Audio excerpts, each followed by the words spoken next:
সৌমিত্রিষা কুণ্ডু টলিউডে একের পর এক ছবির প্রস্তাব তার ঝুলিতে। ধারাবাহিক থেকে অভিনয়ের যাত্রা শুরু, মিঠাই ধারাবাহিক পাল্টে দিয়েছে তার ভাগ্য।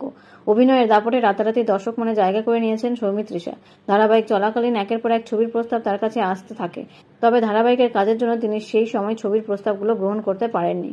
পরবর্তীতে দেবের বিপরীতে প্রধান ছবি দিয়ে বড় পর্দায় হাতেখড়ি হয় তার। বর্তমানে তিনি সৌরভ দাসের বিপরীতে কাজ করছেন। তবে টলিপাড়া থেকে অনেকেই বলিউডে পাড়ি দিচ্ছেন নানান কাজের সূত্রে। সম্প্রতি মধুমিতা সরকারও দেখা দিয়েছে বলিউডের 2 প্রজেক্টের প্রস্তাব গ্রহণ করতে। এবার কি পালা সৌমিত্রিষার, তাও আবার সঞ্জয় লীলা বানসালির ছবিতে? এমনটা হলে সৌমিত্রিষার ভক্তরা বেজায় খুশি হতেন ঠিকই, তবে এখনও তেমন কোনো প্রস্তাব তার ঝুলিতে নেই। তবে পরিচালকের ট্রেন্ড ফলো করে ইনস্টাগ্রামে একটি স্টোরি পোস্ট করেছিলেন তিনি। সেখানে হীরামান্ডি স্টাইল ফলো করতে দেখা গেল তাকে, যদিও এই ভিডিও শুট করা হয় তার অনেক আগে। এই স্টোরি সোশ্যাল মিডিয়ায় পোস্ট করে ক্যাপশনে লিখলেন যে সঞ্জয় লীলা বানসালির চরিত্রের মতন পোশাক পরা তাগিদা।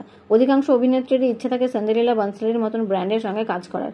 এই জার্নি একটা লার্নিং প্রসেসও। সৌমিত্রিষার মনের এই ইচ্ছা এবার সকলের নজরে এলো।